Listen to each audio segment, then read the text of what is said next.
Hello, everyone, and welcome to Digital Marketing Europe 2023. My name is Darren Elmy, and I am here to take you through a wonderful day full of knowledgeable action. That's right, I'm going to be your host. I'm going to be guiding you through a day chock full of hopefully insightful sessions. Now, I'm sure there's plenty of familiar faces in the crowd as we enter our third edition of this conference.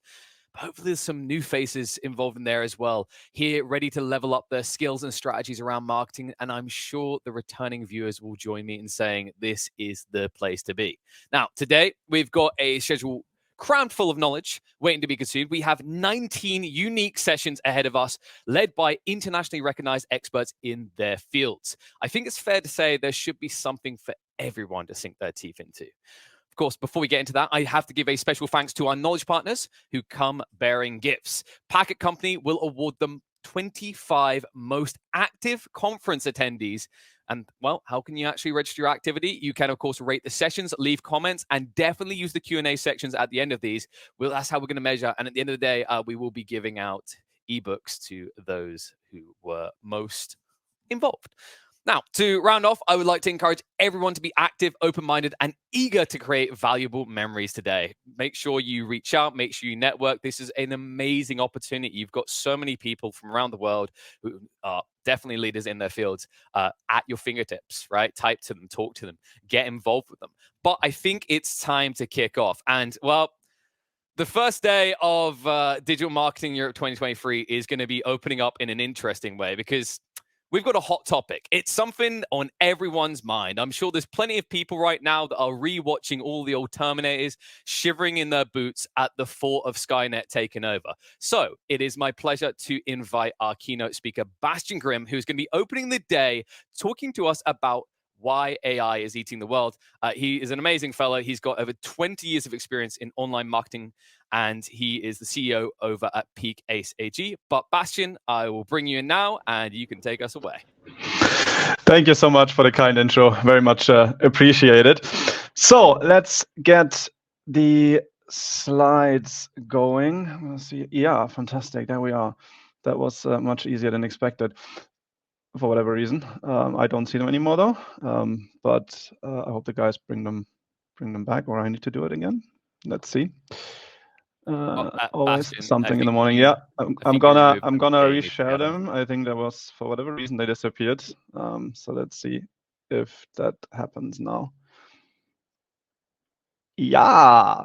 All right. So we're good. Fantastic. I'm very excited. This is a fantastic topic. It's a great honor to keynote this conference again.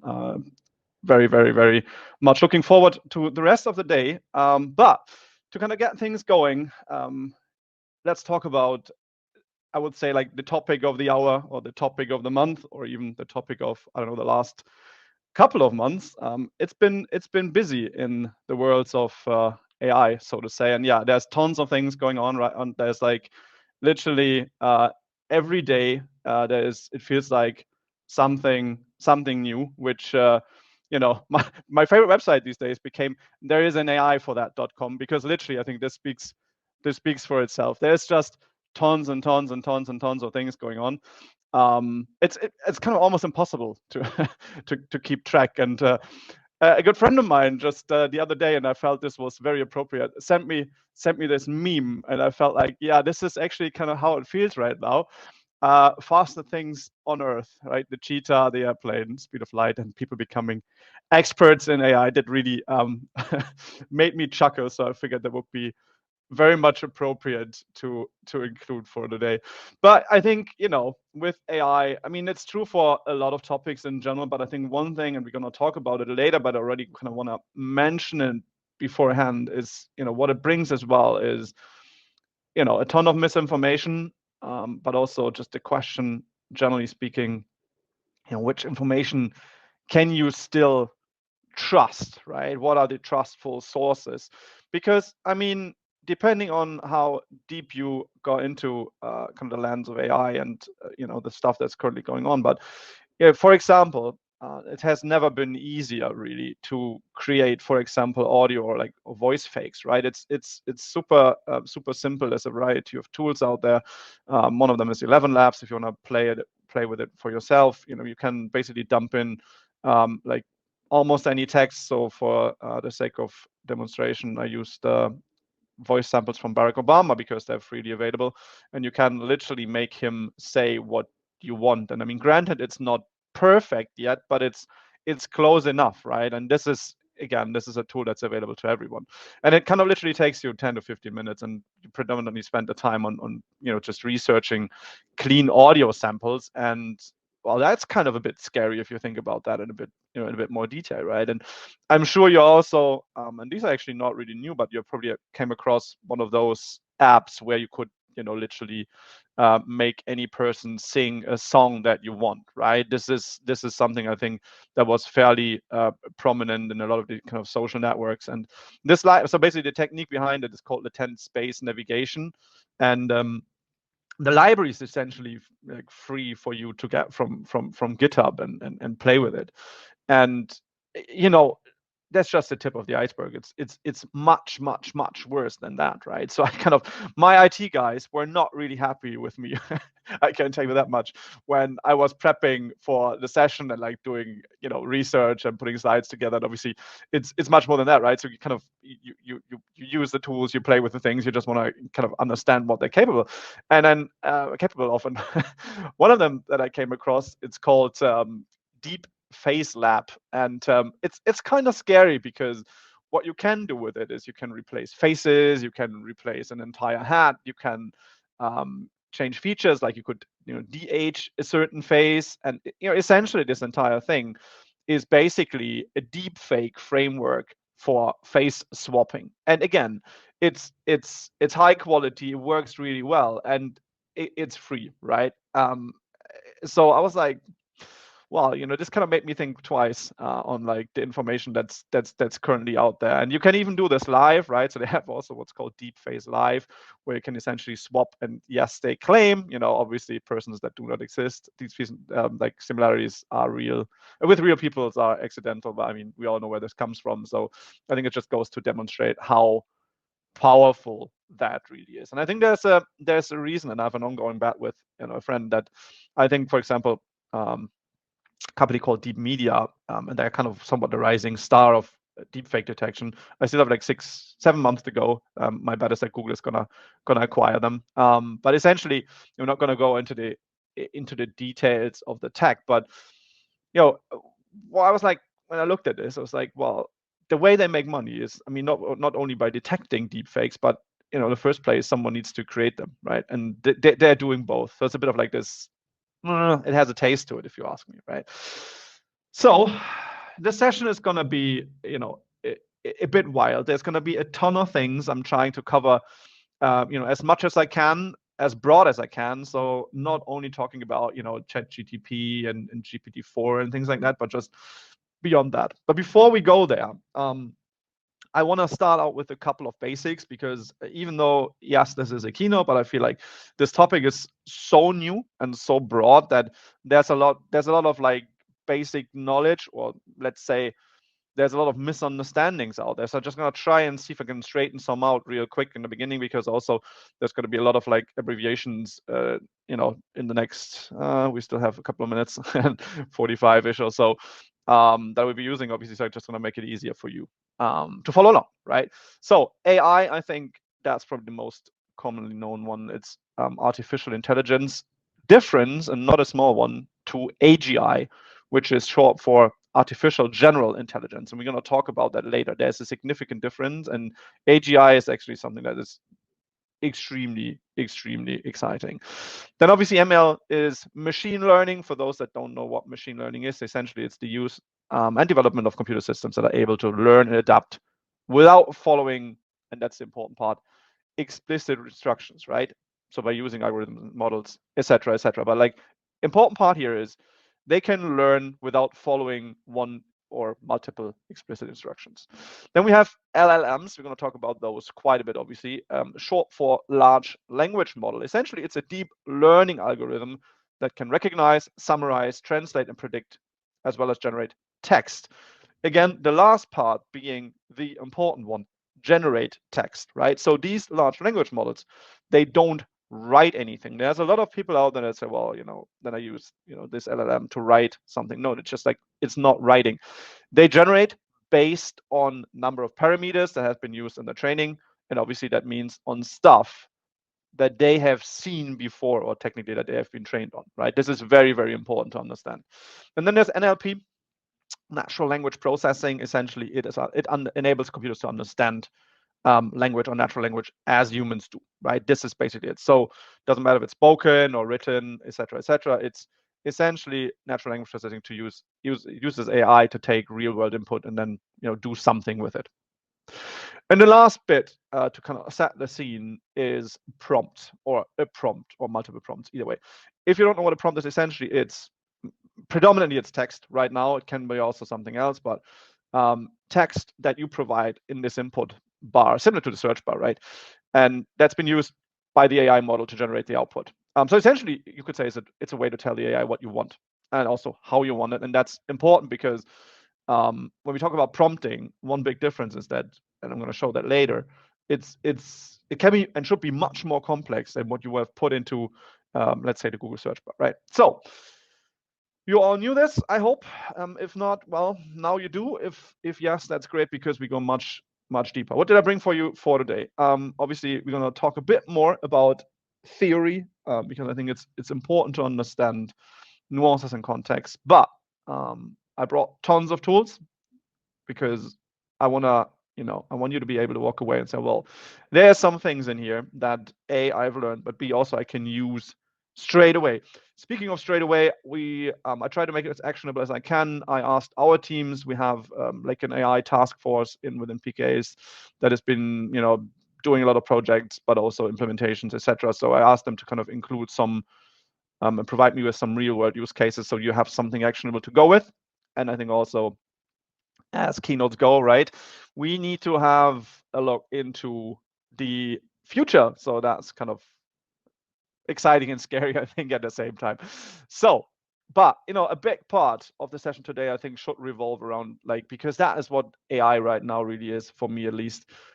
It's around increasing efficiency. I mean, we all don't know what's going to happen in 6 to 12 months time, would be live, would be saying so. I mean, I have some ideas, I'm going to share them later, but nevertheless, right now, if you look into the AI space, predominantly driven by tons and tons and tons of tools, and some of them are great, some of them are like meh, and the rest is maybe it's probably not going to survive. But nevertheless, the ones that are there and the use cases that are there often should, at least in my mind, make you more efficient, time wise, or reducing monkey work, or just kind of making your day better. Either way, right? But that's very important, I think.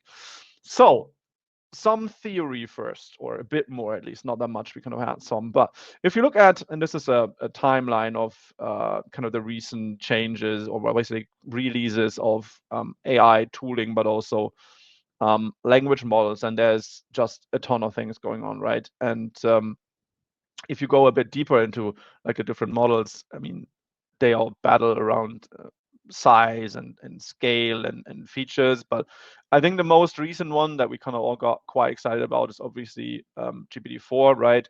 And this is due to the fact that I think with ChatGPT on top of it, already with previous versions, like what changed all of a sudden, because this is technically not brand new, right? I mean, we have been playing with machine learning for, I don't know, over a decade.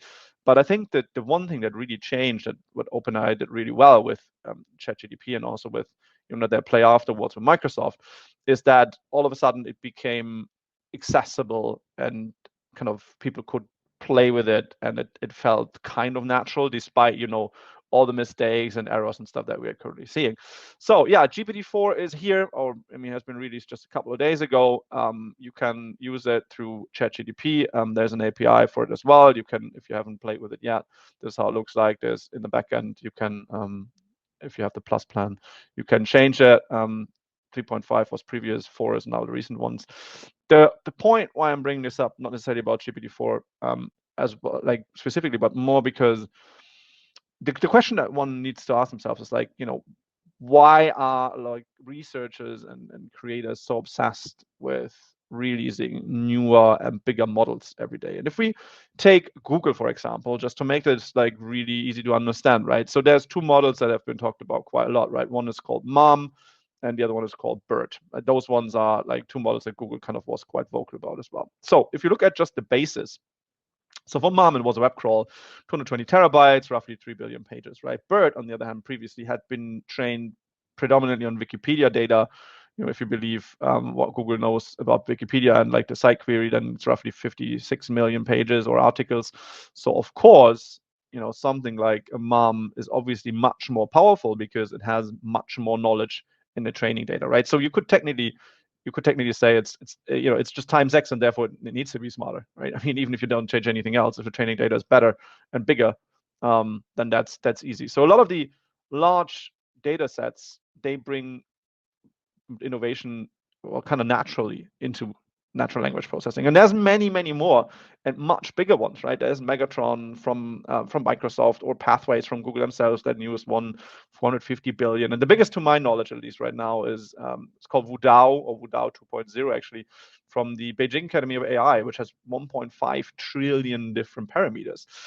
The interesting part, not so much about size, but rather about what's in there. There's a great article on Life Architect. We're going to share the slides afterwards as well, so there's a lot of links reference in the sources if you want to play with it. But basically, what's much more important than size, or at least equally important, is to understand what's inside. So what's the training data? And this is already a big issue with GPT-4 because, well, OpenAI decided to not kind of release that kind of information anymore. Go figure. There's a bunch of problems with large language models, though. For example, they require a ton of computing power. So essentially, right, the quality of those results, obviously, they improve as the size increase. That's what I said, right? But the gains, and that's important to understand, are incremental, where costs increase exponentially, right? Then we also have biased training data. And we're going to talk about that a bit more because I think this is a very, very, very big issue. And it's fundamentally important to understand that. But obviously, I think and then hope that is clear. Like if biased data has been used, right, then the system will likely show kind of the same bias, right? I'm going to have a very sad example, but I'm going to get that in a second. And then environmental impact, right? So training those models produces a ton of carbon emission. So this is a big, big, big topic. And this is also, I think, quite important to understand static perspectives, right? So a lot of the large language models are usually trained once, and then they will be used for a relatively long period of time. This is what we're already seeing in practice right now with the likes of ChatGPT, for example.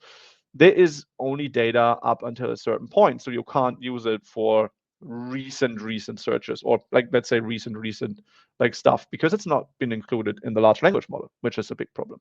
So on bias, right, this is an example from Amazon, and Amazon been around obviously for ages, and I mean, of course, they have some very, very, very brilliant people in the team. So what they've done is they built an AI to help scale recruiting. And if you look into the paper, it's actually quite sad, because so essentially what they've done, they've fed their model with resumes that have been submitted to the company in the period of like the last 10 years, right? And well, this is a tech industry, especially in the past, but a lot of those came from men. So in fact, the system taught itself that male candidates were preferable, and it even went as far as penalizing resumes that included the word women's, and therefore they downgraded them, which I think, I mean, sad is not even the right word to use, but you know where I'm coming from. This is a big, big, big problem. There's a ton of other bias in the systems or in the large language models, depending on what the training data is. Plus, and this is another thing that people kind of tend to forget, right? But if we're generating all this AI stuff, let's say text for the sake of it, then this all flows back kind of unfiltered, at least for the most part, into future training data sets, and certainly that's not going to help increase quality. I mean, trust in training data is a big topic anyways, and I was digging around on some of this issues because I think this has not been talked about enough. But there's actually a fairly interesting patent called, or paper, not a patent, a paper being released that's called "Poisoning Web Scale Training Data Sets is Practical." So for the SEOs in here, and I know there are plenty, have a look, have a read. This is a very interesting, very intriguing one. I'm just going to say, well, potentially old expired domains might become, in handy again. Another thing that is part of that paper is called front-running data poisoning. So the idea is that essentially precisely timing malicious modifications to a snapshot or prior to a snapshot. So basically, let's say, as an example, right, if you would know when data is being collected for a large language model and you can time that, then you could, for example, maliciously modify Wikipedia, right? You make an edit that's basically, for just simply speaking, you include something that's not true, then it's being collected in the snapshot process and will be added to the large language model. So even if you or a moderator detects it afterwards, right, and they can of course revert it back, then it's already included in the deep learning model. And obviously the malicious content will kind of persist until like a next collection run, if at all. So that's a big problem. And there's also a technique called indirect prompt injection on Bing chat. So you can essentially plan an injection on a website, where people are visiting, and then it turns into a social engineer and it kind of steals away personal information. So it's true for every technology. I mean, in fairness, right? But like, with this stuff, there's tons of new possible attack vectors that are opening due to the insane development speed right now that we're having. And this is not new, but it's something that people just need to be very much aware of. Like, you can't blindly trust, and I think this is my major point. You can't blindly trust the stuff that's in the tools because, well, if someone maliciously feds it with data, then there's a high chance that this will persist, and then that you get false answers or even malicious ones, right? All right, so much for theory. Let's see how we're doing in time. Yeah, fantastic. So let's speed things up. I'm going to talk a bit about tools because there is a ton going on. Maybe you have seen this one. It's called the MAD, Machine Learning, Artificial Intelligence, and Data Landscape Map. 1,400 entries. I could just leave you with this, and I'm sure you'll find what you've been looking for. Or there's a great one also from Sequoia. So my job here is here's done, right? I mean, okay, well, maybe not entirely. So I kind of decided I'm gonna go through some of the more prominent categories and just try to figure out and give you a bit of an idea what I think is worth looking at. I mean, not the most common one, but the most talked about one, I think, right now is probably AI for like any type of text generation or copy generation. And there's a ton of different tools here. I'm not going to go into them. I'm sure you find what you like. It very much depends on your needs and the desired outcome. Those are more generic ones like a Jasper or a copy or even Easy Peasy. They do like a really, really good job. Also multilingual, etc. If you go a bit deeper or have a bit more specific requirements, there are even obviously AI tools, and this is a cool example for Amazon. It's called Copy Monkey, and essentially this is for optimizing your Amazon listings. And the difference, I mean, you could do that with a Jasper as well, but the difference is if you have tried to teach different models like to obey length limitations is oftentimes very painful. And this one already knows kind of limitations and where certain information will be going, etc. So it's essentially just trimmed down and much more tailored to to the use on Amazon. So this is quite cool. For no matter which ones you're using, never ever publish without checking your output first. And this is very important. I think there's going to be mistakes in there. So checking, editing, etc. I think is a requirement. Now on the other side, I tend to read quite a lot of papers. Just there's a lot of info in there, especially on the technical side, patterns, etc. One thing I've been using quite a lot recently is called Umata. So essentially, you can dump a PDF on there, which you can't do with the former versions of ChatGPT because it only takes text. So you can dump a PDF and it kind of creates you summaries, or you can like ask questions against the PDF or whatever. So ChatPDF does the same thing. It's pretty cool, super helpful, saves a ton of time. So if you're reading a lot of those, they might come in handy. On the imagery side, I mean, obviously, right, with DALL-E, I think back then AI for images kind of became a bit of like a mainstream topic, right? Especially with DALL-E 2, people go like, yeah, this is finally something that you can actually use. If you haven't been playing with it, I guess you have, but like this is a prompt that you can dump into DALL-E. So I used the German short hair pointer dog laying on the brown leather couch, photorealistic. This is what I meant earlier. You can also describe how you want an output to look like, and this again very, very much simplified. Prompts can be up to like, it can be a couple of pages depending on what you want. But I think it goes to show how they generally work. I mean, DALL-E as well as ChatGPT, they will become part of Microsoft Office. I think Microsoft was smart early on, back in 19 already. They did a first investment earlier this year, another 10 billion, just because they can, right? And like DALL-E is slowly becoming part of the entire Microsoft family, right? So designer and image creator, etc. It's pretty obvious. They've been adding tons of stuff themselves, right? So they added the API just recently, which also quite cool. Is I'm not sure if you've seen this, but it's they're also adding just capabilities that sometimes go unnoticed. But like there's a feature that's called outpainting, and this is from an agency in Amsterdam. They're called ORB, and they used kind of to they use DALL-E basically to kind of help them imagine what a landscape could look like between famous impressionists. Like they used Van Gogh and Monet and Munch, and it's quite cool, right? So if you look at the video, it's fairly impressive how the AI transitions between the different artists and then creates like this one huge massive painting. It's fairly cool, I have to say.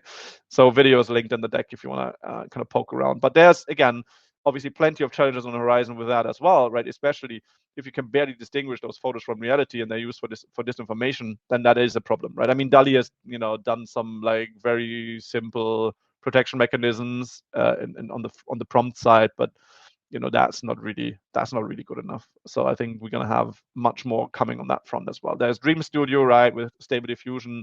They made a massive move there as well. You can even like use and this is quite cool, I think. You can build custom models for Stable Diffusion. And the great thing, and this is another thing that I find fascinating about AI as a kind of a movement, you can also say, there's also like entire business models around it. So for example, Syncin AI, they allow you to host those models, and they even help like the creators of the models to get paid when someone is using the custom model to generate something based on what they have built. So this is quite cool. It's kind of almost like a new ecosystem. Blue Willow, on the other hand, they are trying to combine multiple models. So that's quite interesting because, each of these generative AIs, they're good at something, but not good at everything. So Blue Willow tries to bring an AI on top of multiple AIs to just select which one is the right one to generate your imagery. So I think this is also a relatively smart play. And honestly, like, it's really hard to distinguish, right? So I brought like a quick, very quick quiz. I'm gonna just flip through them. I'm gonna see if you wanna like follow along and figure out which one is what. But like I had my creative team like build a handful of AI imagery, and then we try to find stock photos next to it. So essentially, it's just going to be side by side comparison, A to B, and you get like 5 seconds to have a look. And I'm just going to quickly get the timer here. But basically, so let's start with the first one. It's like the forest hut, and I did it on a big stage as well. But like even with the computer screen, I think it's not entirely easy to distinguish. So in this case, if you're wondering, B is the one that is AI generated.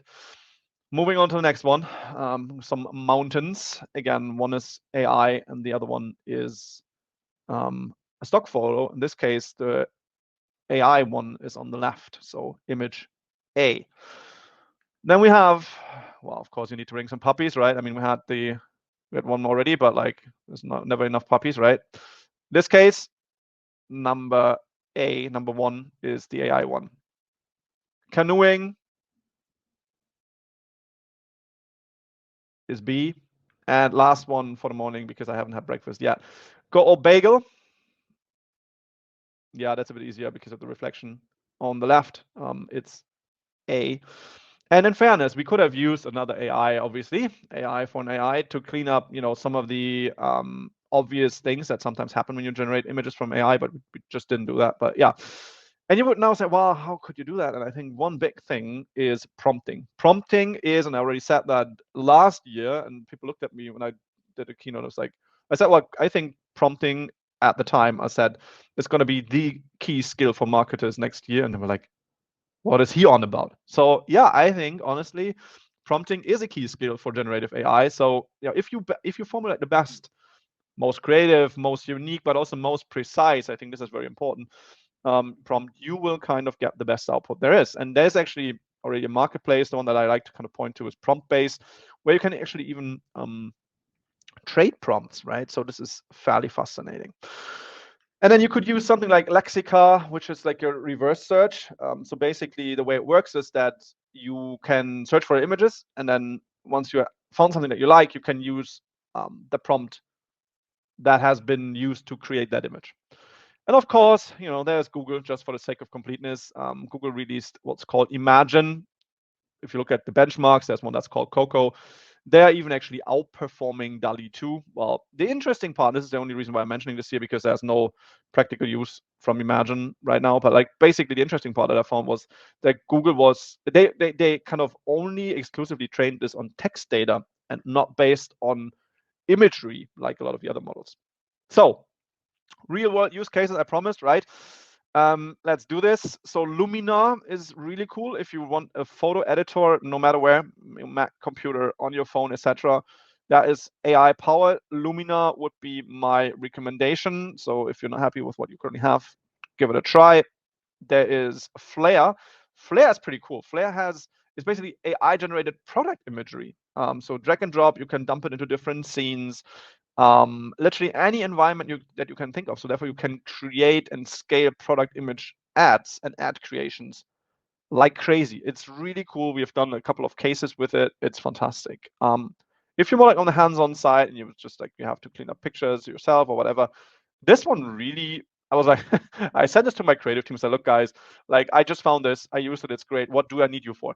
They were not happy, obviously, but I think you get my point. Like, object modifications, defect, people, stuff, text, you can remove that from pictures literally within seconds.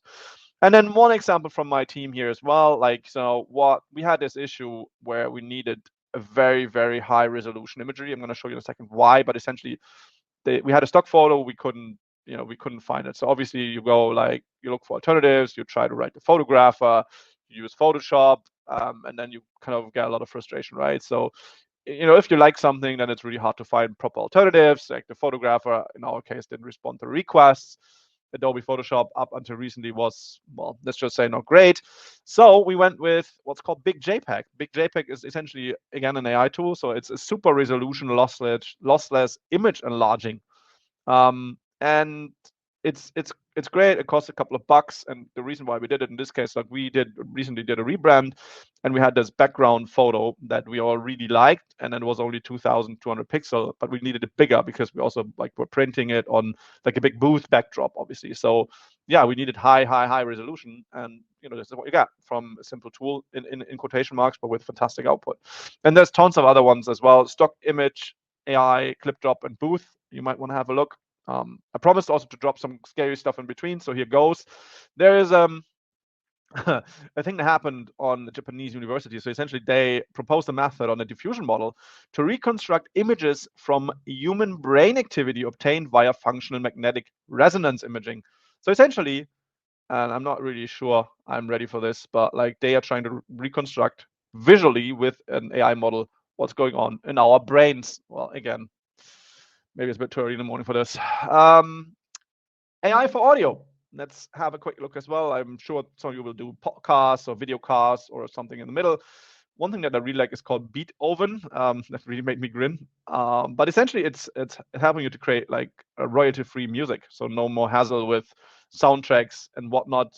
You can dump in different moods and different sections, and it's really, really cool and it's easy to use. So, yeah, again, if you're looking for music, any way, shape, or form, or you need it, give it a spin. I honestly liked it. There's tons of others. Like we can't go through all of them. Probably if you have kids, then Crisp is a great use case. I've been using that quite a lot. But also Descript is quite cool. Transcription and modification of audio and video output. Really, really nice. So a ton of recommendations in here. Clean Voice, Sound Raw, Soundbite, etc. So go have a look depending on what you need. I'm sure there's something in for you. We also need to talk about video, obviously, right? So a while ago, Meta launched what's called Make a Video, or like Make a Video AI, essentially. And it's, video generation, not modification, but generation through AI is obviously much more complicated because not only need you to create like the pixels at the correct place, but you also need to predict how they will change over time. And here are some of the clips that they released with when they published this. And It's relatively short, but well, I found it quite impressive already. I mean, even though it's far from, but I have some others far from like you creating the next big movie with it, I suppose. A week later, Google's like, ah, yeah, by the way, here we are as well. This is called Google Imagine, but Google Imagine Video. The overall quality looked better than what Meta did. But Google wouldn't be Google if they would be just like, yeah, here's another one. No, Google actually released two of them. The second one is called Fenaki from the Google Brain team. And the interesting part with this one, though, and this is why I just included it here, is like essentially you can do, and it can do longer videos. So a couple of minutes, and this is not true for make a video or the other one, Imagine Video. And also prompts can change over time, so you can think of it as scenes that are somewhat possible. We're not going to stay here for like the next 7 minutes and watch this beer, but I think you get the idea. So some more practical use case, because we are actually in marketing, and this is all like, yeah, we're not going to produce the next Hollywood movie.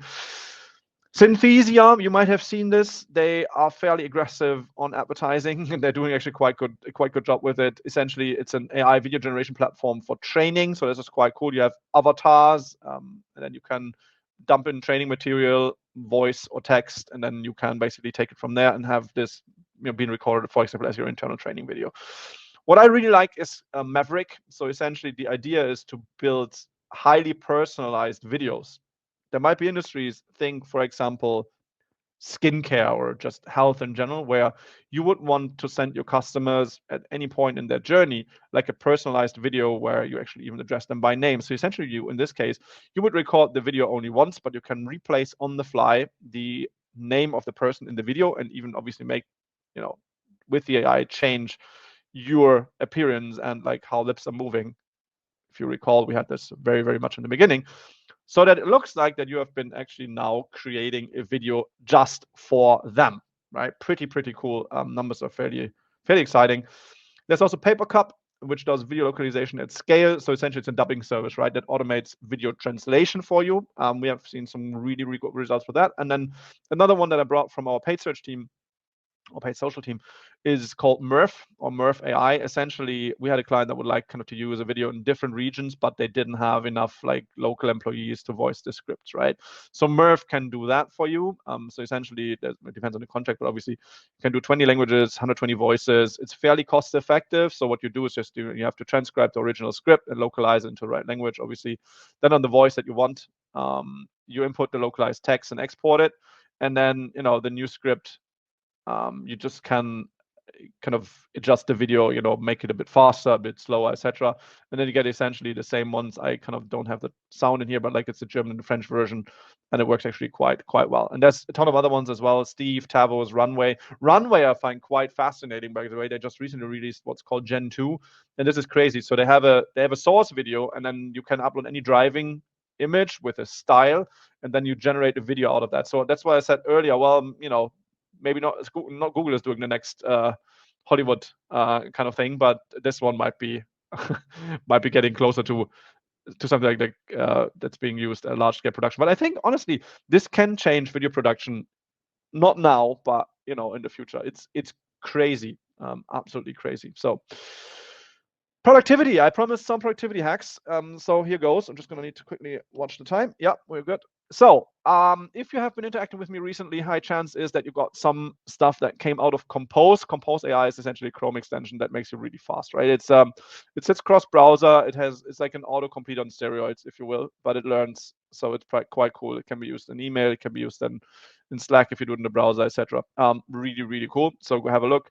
If you have to deal with Excel spreadsheets and formulas and you hate it, then Excel Formula Bot might be for you. Essentially, you can transform any text instruction into Excel formulas in seconds. So really cool.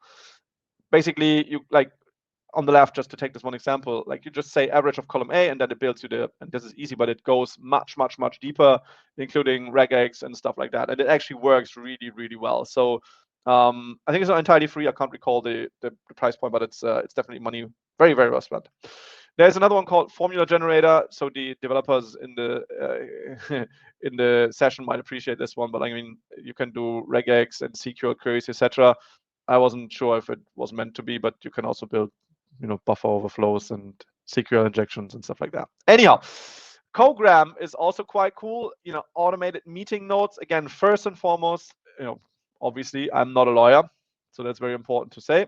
But what it does is basically it can dial in or kind of connect with Microsoft Teams, Meet, and Zoom, and then you can use it to transcribe or summarize and extract key information from recordings. Otter does even a bit more. This is really cool. And it records also the audio and captures the slides. And just one thing that I want to stress here is that make sure if you do that, if you use it, get consent from those that are attending, because they also create summaries. And then if you would send out a summary, or the system would send out a summary without you having been asking for consent, then I don't think people would appreciate that. So make sure you get the consent. I think that's very important. But it's quite cool. Like, honestly, if you hate meetings with a passion as much as I do, then this is fantastic. Depending how you build slides, Slides AI might help you. So if you have an outline sitting, in a regular document or like a Word or whatever, like Slides AI can transition that into different raw slides. It's not my turf, it's Google. I'm not using Google Slides, but if you're more like a Microsoft kid, then Beautiful AI would be the kind of counterpart, and I feel like it's much better. They have like a SaaS first approach, and then also they integrate seamlessly with PowerPoint itself. So yeah, we're getting there. It's not perfect yet, but it helps to speed up workflows. That's what I mean. Just be faster, be more efficient, be more like just make more with less time is quite cool. This one I kind of struggle to describe really. It's called Tomi, and they call it generative visual storytelling. And it's actually quite impressive. So I feel like it can be maybe used. We haven't done it yet, to be fair, but like we put it on our list for something to explore. It's like, you can basically dump in a description of something, and it creates you this visual concept, as you can see in the video. So there's imagery, there's kind of slide-ish types of output, and much, much more. So like, yeah, go check it out. I find it quite fascinating. It's an interesting way to present an idea in a more visual / kind of creative way, I feel. Browse AI, well, I mean, again, the SEOs now would say, well, you can do all that with any of my SEO tools, Fair or with a Screaming Frog or whatever, give you that. But what Browse AI has done really, really well is that they have basically, for people that are not so tech savvy or lazy like myself, then you can just browse any website, and there's a Chrome extension. You can just basically drag and drop what you want, and you mark it, and it creates the monitoring job in this case for you on the fly. So I don't need to input anything. I don't need to create any regular expressions. I don't need to create any XPath extraction or whatever. It just does all of that for me. So there's kind of this, let's say, magic step somewhat between the input or the extraction that's done in the browser directly. And then it pipes it into the Browse AI platform. Quite cool. Another big thing that we've been seeing a lot and using also quite frequently is like no-code approaches. So basically, you could now say, well, it's great, all the stuff that you've been showing me, especially like on machine learning, etc. This has only been like, I can only do this if I would like know how to code, etc. And I think that's not entirely true, because Riku, for example, allows you to create like machine learning models or AI models either way, without actually writing code. It's more like a drag and drop conceptual approach as to how you would create it, and then the system builds it in the background for you. It's quite cool, quite powerful actually. Brancher tries to connect AI models through APIs, also with no code. So I mean, right now, in fairness, it only supports the old GPT-3 and DALL-E, but I think the idea technically is quite cool. The roadmap looks good, so we shall see how that evolves. What we've been using a lot is this tool called Accio. So essentially, you could create custom machine learning models. They have a lot of templates that are actually even there. So basically, you pipe in any data source, like a database or anything, and then you can run different types of machine learning models on top of the data. So you can use it. We've been using it as well for, like, let's say, sales forecasting, right? So if you have a custom base, then you would like to understand, when are customers likely to buy, or you can use it for churn prediction, like finding out which customers are likely to cancel next, or lead scoring. So what source is generating the highest purchase intent. So it's quite cool. And it's super easy to use. You do not need to be able to write code, and I think this is the big thing. It's becoming much more broadly available to people that are, you know, that have an open kind of minded approach as to just become better or level up, if that makes any sense even. But like, you do not need to be a technical person per se to do that, right? Similar concept is use channel. So essentially, again, you pipe in a data source like BigQuery or SQL or whatever, and then you can basically ask questions against the database, but you do not have to write the SQL statements. I think this is the easiest way I can phrase it. So again, it's allowing you to query a database without actually having to write code. So quite cool. Quick chat is a bit more on a different angle, but like, again, similar story. You do not need to write code, but it's basically allowing you to build like a chat bot or assistance experience. Again, no code, but you can plug it into GPT. You can plug it into Facebook Messenger, Slack, Telegram, etc. through their APIs, and those API connectors already like pre-made. So this is quite cool, and allows a lot of like, a lot of adoption without actually having to do like the heavy lifting on the tech side, right? And I mean, we could go on and on and on and on. This will never ever be complete, right? So everyone and their mother is doing something, like, from Salesforce to HubSpot to say, etc. But I think I bring one more to close this off, just also to kind of show a bit of like the downsides, if you so will, and not necessarily per se downsides, but like, so Delvy is persona building, but like on a data driven way, and we do that a lot as an agency, obviously, especially like in the more creative slash pitches upfront phase. It's oftentimes that we kind of need to build out personas or help our clients build out personas, etc. And Delvy says, well, we're gonna do that for you, data driven, right? So they take data from GA, from GSC, like, everything and anything, right? The queries, date and times, geos, etc. Right? And then they build personas for you on the fly, right? And they actually tick many of the boxes, but like a lot of the very nitty gritty but important details, like motivation or jobs to be done or objections, is kind of missing, right? They also do social personas. They scrape the data from Facebook and LinkedIn and whatnot, and then they have competitor persona. Again, they're taking a lot of data. Like, some of the SEOs might question the data sources. I did as well. And then for sales, they do like firmographic data, etc., etc. And this all sounds like really, really cool. But then again, and there's a saying where it goes like, where there's light, there's also some shadow. And I think this is true. And I mean this with no disrespect, but it's just generally, I think people need to question what's happening in those tools, right? So in this case, one of my major issues, I mean, we work a lot with larger corporations as well. Like, this topic is never going to become, your legal or IT securities colleagues' favorite tool. Like, there's no option to restrict data intake. There might be requirements. Again, I'm not a lawyer. There might be requirements for data sub-processing. There's even like for firmographic data, Delvy wants to request like publishing and managing rights to my GTM. Yeah, right. If that is going to happen. So, and there's a ton of other things on transparency. You can't like find out where the data is being stored, etc. So it offers some really, really great insights, but like a really competent marketing team can definitely tear the personas apart. So what I'm saying is, and this is oftentimes maybe right now the best approach, like, it's great for starting and enriching, in this case, personas, but like, you really need to make adoptions and personalize and go deep with the team. It's just not going to take away that work entirely. So to conclude on the tool side, ChatGPT, really quick. I mean, again, is significantly depending on what you want. My favorite recommendation right now, ChatGPT sidebar. This works really, really well. I like it, but there's a ton of other ones as well, from Liner to Writing Mate, etc., depending on what you want and what you like. You can also use it to summarize YouTube videos. So it goes a bit into the same direction as I've been saying earlier, like when you consume a lot for, conference talks or just, any type of like learning, then if you consume YouTube videos that have transcripts, you can use this one to do summaries real quick of longer videos. I mean, yes, I know we're all watching on 2 times speed already anyways, but nevertheless, this is still faster.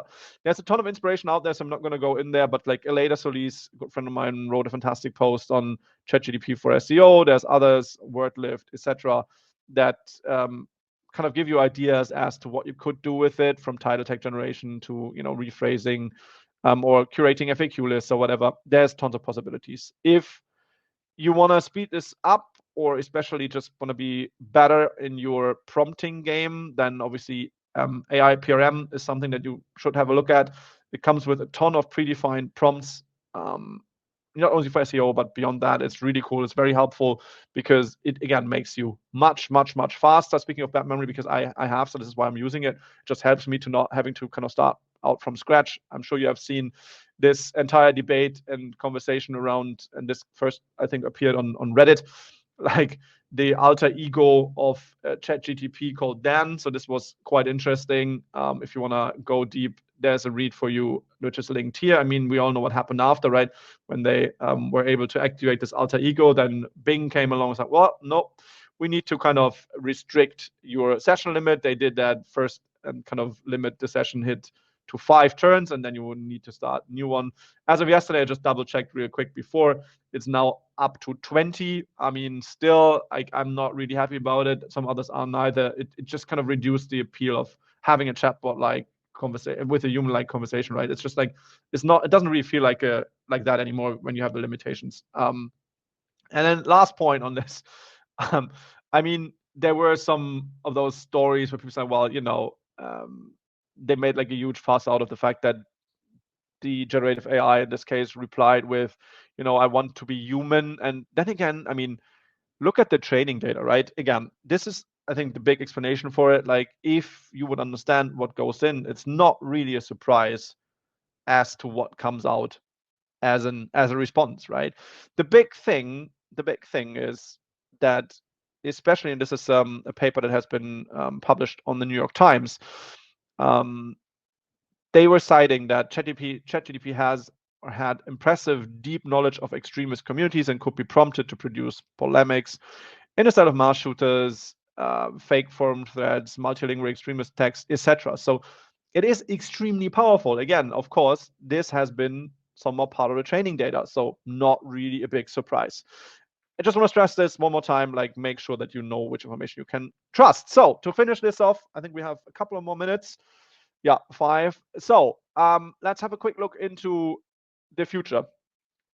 I mean, where is AI, and also where are like large language models headed in the future, right? I mean, Amazon entered the game recently with some really impressive results. There's a benchmark called Science QA, and there they outperformed GPT-3.5 in this case quite significantly. So, Amazon, and it makes sense for Amazon. If you've been, I kind of literally shop almost everything on Amazon, but the one frustration I have is the left-hand navigation, which is really poor, like the faceted navigation. So I think if you can do that properly using an AI, I think that would be a massive win. Language models themselves will kind of change. This is a paper that's called Tool Former. Language models can teach themselves to use tools. And that doesn't make sense because language models are not good at everything. So essentially, if they at some point would be able to say, well, we're going to use an API that we call, and then call another model or a tool in any way, shape, or form that does a job better than I do, and then feed this back and then know it for the next time. I think this is really, really powerful because the LLMs will never be able to do everything in anything really, really well at the same time. I think if we look more into the future, not just 1 or 2 months, like, models will generate like own training data, that's for sure, like with the goal in mind, one goal in mind only, improving themselves. I think also we will get to a point in the future, not now again, where models will fact check themselves, because as of right now, I mean, we know that models are hallucinating. They make stuff up quite a lot. So that's not gonna be happening at some point in the future. We will be seeing a significant change in the model structure. One thing that you might want to look up afterwards, because I think this is something, again, we're not going to be looking at the same models in 1 year's time, I'm fairly sure. Like, the structure and architecture of most of the big models is almost the same. It doesn't matter if it's GPT or it's Lambda or Galactica, Megatron, whatever. They're all built the same basic way. They're all autoregressive, they're self-supervised, pre-trained, but they're all transformer-based. And all of the models are dense. And that means that when every time you send a query, like, the entire thing goes off. Every parameter needs to be looked at. But, what if a model could only use a most relevant subset, right? Training would be more efficient, the runs would be faster, etc., etc. So for GPT-3, right, not all 175 billion of the model's parameters would be activated and used, but just the ones that are needed, which then again, this is what is called a massive sparse expert model. There's a great read on Forbes that summarized this really, really well. So I'm fairly certain we're going to be seeing a significant change in the architecture as well. And then, I mean, Microsoft is going to continue to push. They just recently released Cosmos, obviously now GPT-4 as well, but like they are pushing hard on multimodality, which means input is not only text, but also will be very much visual in the future. And Google is there as well. This is not necessarily Google directly, but a company called DeepMind. They are part of Google though. And they are introduced a technique or technology called Sparrow. And this is essentially, you could say like an assistant. And they want to help build a safer, more useful AGI. If you remember that from earlier, to finish this off, artificial general intelligence and obviously beyond. And there's a great post on OpenAI, right? And they said like, well, as our systems get closer to something like AGI, we're becoming increasingly cautious with the creation and development of our models. The best part, I'm just going to cite this real quick because it's great. Successfully transitioning to a world with superintelligence is perhaps the most important and hopefully and scary project in human history. Success is far from guaranteed, and the stakes, boundless downsides and boundless upsides, will hopefully unite us all. Yeah. Meanwhile, we have world's first AI flown fighter jets, and they can already dogfight. Again, are we really ready for this? I am not entirely sure, to be completely honest with you guys, but it is what it is. So if you want some more on this, and I hope there was something in there for everyone, there's a link on the left-hand side, pa.ag/survival, our AI survival guide, as a follow-up. And I think, yeah, we managed in time, so that's fantastic. Thank you very, very much for dialing in this early. I hope you enjoyed it. Thanks very much, and I speak to you all very, very soon. Cheers. Bye-bye.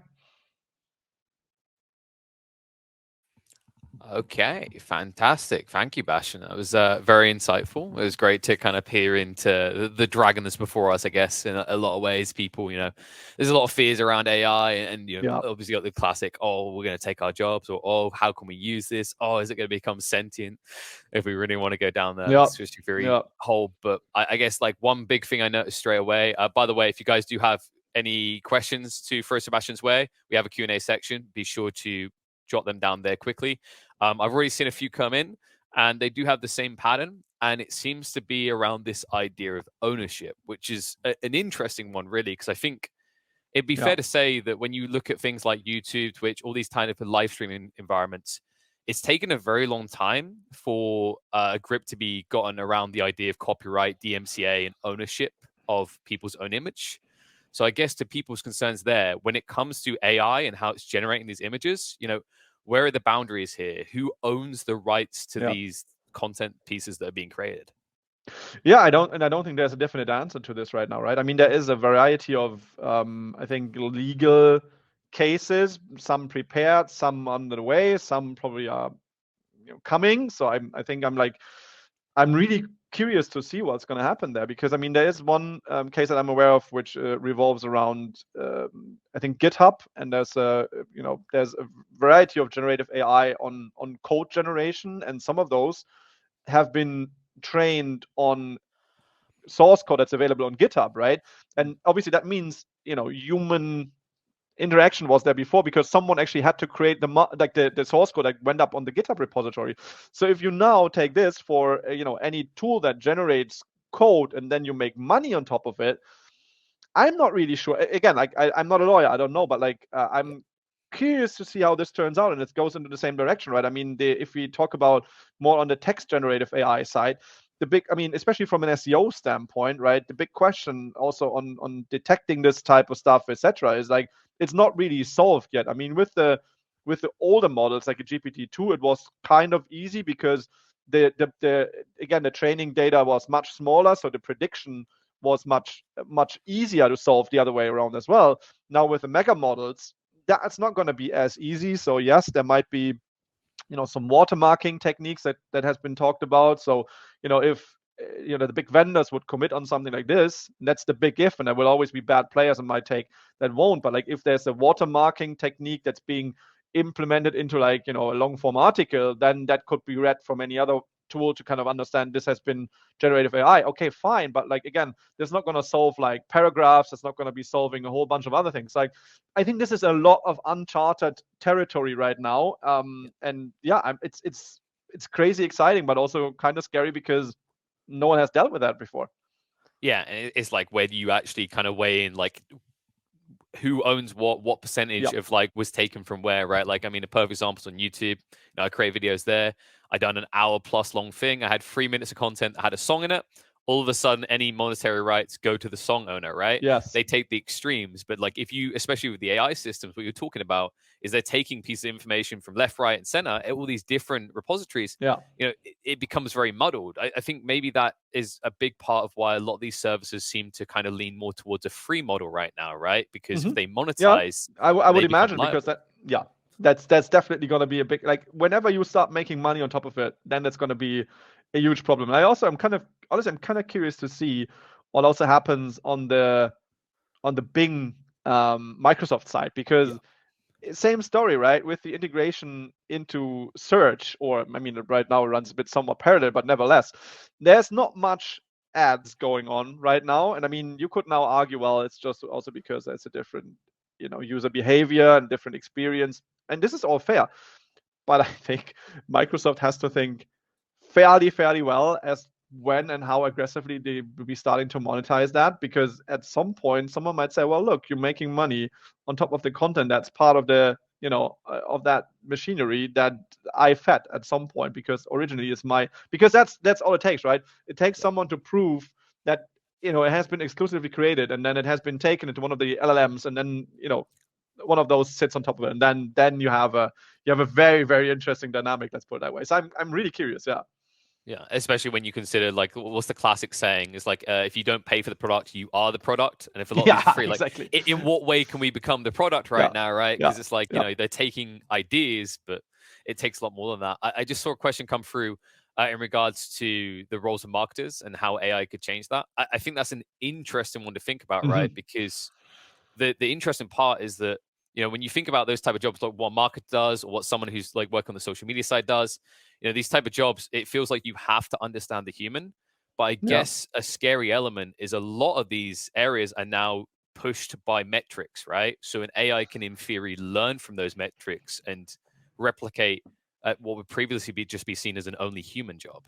Yeah, I honestly, I mean, this is a very, very, like, I think broad question also from marketing perspective, because it depends on what your current role looks like. But I mean, surely I think one thing that becomes obvious, I would say, is that creativity is going to be something that's even more in demand, that can be on the prompting side, but also on the conceptual side. Because if you can in the future at least, like, reduce the monkey work in a way, right? So therefore, that also from an agency model, right, that would mean I could focus much more on the creative conceptual side, because that's the part that the AI systems can't do, at least right now, and probably won't be in the foreseeable future. So I think creativity becomes even more important, versus like if you can then be on the side of being very, very like descriptive, so like good prompt engineering, for example, of what you want from a certain system, then I think this is a win. So I think for me, at least right now, I mean, as I said, I think during the talk, it's pretty hard to predict where it is going specifically, but I think clearly right now I would more like embrace the fact that it's there and see what kind of time saving can I get through it and from it. And then from there, like, certainly that has an impact. But also, I mean, if we look outside of our industry, I think there's going to be changes coming, right? I mean, there's going to be changes in manufacturing at some point in time, and some other industries will be affected as well. But as with most of these things, I mean, it happened, like we had this in, cycles over the last decades as well. I mean, this is going to be one big change, but rarely did it take everything away. Oftentimes, it also created new things, new jobs, new roles. And I think this is something that I'd be kind of like this is more my line of thinking, right? So that, yeah, if you're scared of change, then I think this is going to be a problem, because things will change. That's for sure. Yeah, I like that kind of attitude, right? It's like the kind of doomsayer logic. You know, we had the similar thing when we were just getting into like the modern usage of PCs, right? Yeah. With software development as well. If you think about the olden days, like obviously long before we were born, when like farming really started to transition away from hundreds and hundreds of people in the field to machinery, right? Yeah. New jobs open up new possibilities. I think like one great example of this, I always look at what John Carmack says, amazing developer. And he kind of like gave a wake up call when he said, you know, so like people worried about software jobs and then being replaced. And he says, you know, software is just a tool to help accomplish something for people. And many programmers never understood that. Yeah, it's a great quote. Actually, it fits really well. I think this is the same right now with like, if you look into, again, prompt engineering and like the creativity side of like for generative AI, for imagery. I mean, again, also like for video, right? I mean, if models, like, I'm not sure if it's going to be Runway with a Gen 2, or probably something entirely different that comes up in the future, but like if that can make movie production much more efficient, then maybe we're just seeing much more great movies, right? So yeah, who knows? I think there's already theories about the whole idea that you can dub more easily, right? You can actually just you can do you know, Money Heist is a perfect example on Netflix. People love that, but a lot of people don't like the lip sync, and AI will be able to fix that. Yeah, I mean, we've been like, one thing in marketing, because that question originally came from like jobs and marketing. I think one thing is like, we see it a lot when it comes to like scaling ad campaigns right now. So like video creation at scale for video ads, because they're not like, you know, they're not blockbusters, but it's just like short clips, and for that it works already really well. I mean, I mentioned like Paper Cup, Murph, there's some others as well. So they do a fantastic job already, for what it is. And also, like, and this is my point really, like, I think you need to figure out what are the specific use cases, and then there is gonna be pretty much a solution for everything, even right now. I mean, it's wild. Like it's crazy. Like, it's hard to keep up, but I think this is the challenge right now. So yeah. And I think like just to round out thought with that is that, to the whole point you said, you know, obviously things are moving fast. I think a big thing is like, why now? I think it's the development of technology getting stronger, right? And that's another thing to think, because the progress we're seeing now, you know, that could be accelerated even more. To your point you led with is, I don't know where this train is going, right? But it is moving fast. Yeah, but very much. I think we are about out of time. I would love to milk your brain on this. I'm sure there's plenty of people. You gave them a means to contact you. I'll just put that back up on screen for people, so you can reach out to Bastian via those means. But we need to move on. I wish we had a whole day for this. It's definitely a big topic we need to explore. That's what happens, yeah. No worries. Thank you so much. It just expands, right? But thank you, Bastian. You've been a star. They can reach out to you, as you can see on screen. But folks, we're going to keep the train going in a different direction, I'm afraid. Contact Bastian if you want to talk more about AI and its usages, especially in marketing. But we're going to go to a quick break, and then when we're back, we'll be moving into our second talk of the day. See ya. This is all we got. Remember the revolution in our minds. This is all we got. Lock me out of this life institution. I am angry and I on illusions. Yes, I hate, but it's not a solution. Try my best, buddy, I'm just a human. Oh, we don't need to stay with